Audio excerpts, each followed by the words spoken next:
Welcome to Turning Hard Times to Good Times. I am your host, Jay Taylor, and I'm speaking to you from New York City on this, the first broadcast of the new year. It's the 5th of January, 2021. And again, I want to wish all of you a happy 2021 as we say good riddance to 2020, which is by some measures one of the most difficult years that we've had in recent times. Anyway, we'll see what lies ahead, and we're going to be talking to our guests about that today. I do want to thank all of you for listening to this show, making it one of the more popular shows in the Voice America Business Channel, and also want to invite you to keep sending along your questions, comments, whatever they may be, to questionsfortaylor@gmail.com, questions, the number 4, taylor@gmail.com. And we also want to thank our sponsors, because without them there would be no show. NV Gold, Cassier Gold Corp, El Oro Resources, which is a new one, and we'll be talking to Quentin Henning about El Oro and its prospects in a few minutes from now.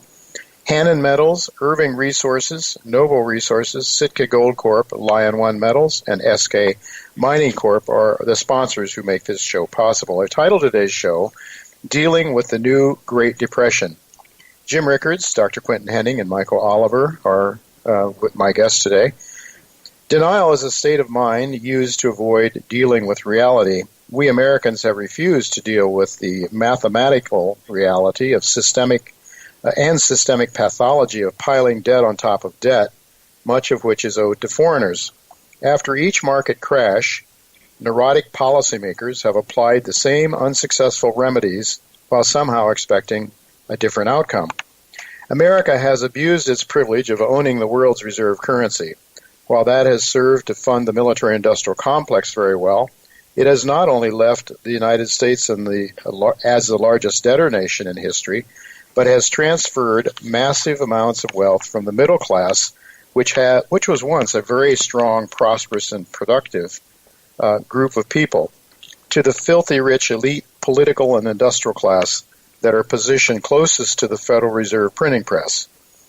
COVID-19 seems to have been the nail in the coffin, however, for the dollar that seems to have destined the world's reserve currency to the dustbin of history while we sit on the precipice of the next Great Depression. As James Rickards, who is my guest in the second half of today's show, points out in his new book, he points out in his new book titled The New Great Depression, there will be winners and there will be losers in this emerging tragedy.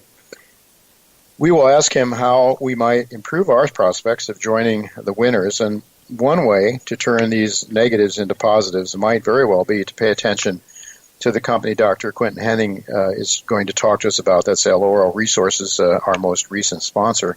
Quentin will be with me right after the first commercial break to explain why he is so excited about that company's prospects in Bolivia. Now, keep in mind that Quentin Henning's advice, his technical advice, is highly sought after by many mining companies, and he picks and chooses those he thinks have the best chance to do well. And he certainly is very enthusiastic about El Oro Resources, and we'll ask him why when he's with us during the second segment, right after our first commercial break. But right now, I'm really happy to tell you that Michael Oliver is with me to share his thoughts about what markets might look like in 2021. Thanks for being with me again, Michael. Hi, Jay. Good to be back. It's really good to have you with me, and I'm looking at a chart. I think I passed it along to you. It's sort of a chart that's looking like gold is headed almost straight up, and it looks a little bit like the M1 chart that I've looked at as well. And Alistair McLeod has passed that along.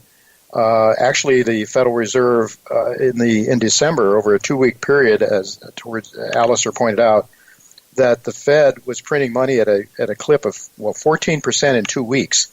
If you annualize that, it comes out to 360% a year. I mean, we're seeing M1 just skyrocket. So I'm wondering, what are your thoughts now on gold and silver, the commodities? I know you've turned bullish before anyone else, pretty much timely so, but nonetheless, a lot of people haven't picked up on the commodities. But just give us your view right now as this is the first program that we're having in 2021. What are you seeing in the precious metals and the commodities? Well, gold led the way, as it did in the late 70s. It made a low in 1976 after a high in 1975, and it took off till 1980. So it half a year in 76, and then the 3 following years, solid up. I think we're at the point now where gold has advanced over the last, well, let's go back just to the secondary low. That was in the summer of 2018. Mm-hmm. So, 2.5 years of up, but it's not been really explosive. I mean, there have been a few periods where you gain $100 or so bucks pretty quick, and then you congest and so forth, but it's been more of an even pace. Mm-hmm. So no real liftoff. Example of a liftoff would be what silver did this July. We hit our buy trigger at 1948, which was an annual momentum breakout, not a price breakout. And silver was almost 30 within 3 weeks. It's 50% gain. Yeah.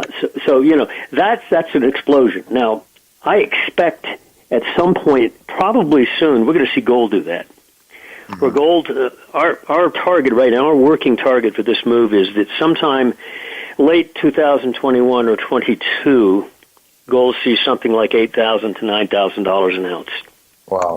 And that's based on quite a few things, but also just a simple logarithmic price chart analysis or ratio scaled price analysis. And we had a chart on that in our most recent report. And silver, I think, is going to outpace gold. I think first off, you got to recognize on silver there's two old highs. One was at 49 back in 1980, and one was at 49 in 2011. So silver's really, it's still confined below its old two peaks, whereas gold's well above the 1980 peak, which was 850, et cetera. And so I think silver's got a lot of catching up to do, and I think it will. And I would suspect if we're right on gold, silver's going to be a couple $100 an ounce. Wow. In excess of 200. And also not slowly. I've said this before. I think what we're into, not just market-wise, but economy-wise, social-wise, disorder-wise, is not incremental change, but chaotic, rapid change. There was the chaos theories. Guys will get their reward here. It's going to be a snap, not a crawl. And so far, gold's been crawling for the last 3 years, and I think it's about to lift off. In fact, it might even lift off in the next few days. It wouldn't shock me. I don't know if they've priced in what we think is the likely outcome of the election today, which is to say a Democrat Senate. And if you get a full Democrat Senate, House, President, I mean, they've got it locked up. They can do whatever they want, basically. Yep. And that means not only do you have the Fed doing whatever they want, you have the federal government doing whatever it wants. And they're both going to be headed in the same direction. So it's full throttle in terms of money growth, fiscal stimulus, et cetera, et cetera. Anyway, so I think that's on the gold-silver side. Now, the commodities are lagged, but still echoing what gold has already said, and they're starting to explode. You don't even need momentum charts anymore. You can look at a soybean chart, look at a sugar chart, corn, wheat, pretty soon cattle.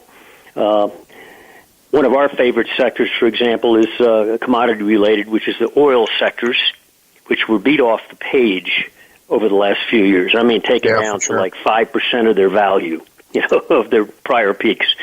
They're starting to explode. Like today, for instance, a couple of the oil service sectors and oil exploration sectors that we watch are up 8 and 9%. And they were up huge yesterday.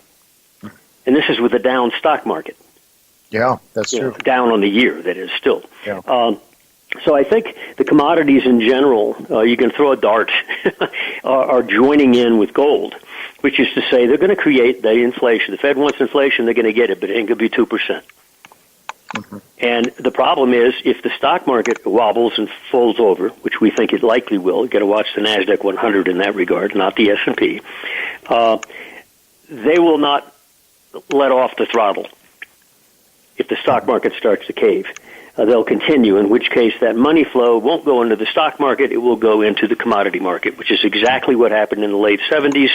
The stock market was a wasteland from the mid-70s through 1982, total wasteland. And gold and silver and commodities exploded. Yeah. As a matter of fact, in the 1970s, I know if you looked at the inflation impact on stock prices, it was actually as pernicious as the Great Depression. I think somebody pointed that out. Yeah. Quite true. So Michael, let me understand that it might just be investors taking a look and saying, well, these stocks are really overpriced now, and now we have this commodity sector that has never really lifted off, but now it's really starting to look strong.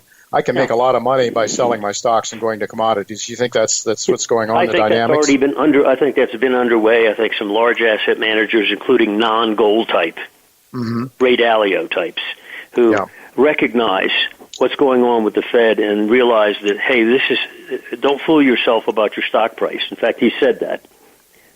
Your stock price doesn't mean much because they're destroying the money unit that it's measured by. And these guys are favoring gold. And they're moving big money. Yeah, Michael, with just about a minute left here yet, Alistair McLeod is talking about the likelihood that eventually the interest rates are going to get away from the Fed. The Fed will not be able to suppress interest rates anymore because people will be losing confidence in the currency, and they'll just be running out of the currency into stuff, into tangibles that they know have some value. Just maybe you could comment quickly on that as we need to go to break. I think that's, we covered that in a report yesterday regarding 10-year T-notes in the U.S. T-note futures.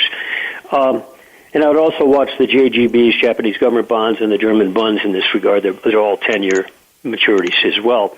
But so far, the surge we had in prices and drop in yields in like the 30-year bond and the 10-year note has stabilized since March, gone down a bit in price, meaning up in yields, but incremental, really marginal. It's nothing to talk about.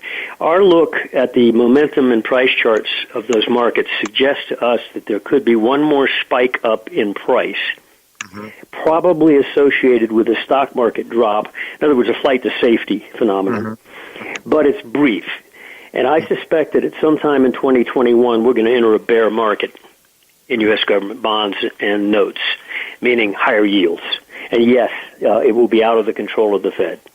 Wow. So and that's when I agree with his conclusion with the reservation. You might have one more upward price spike before that occurs.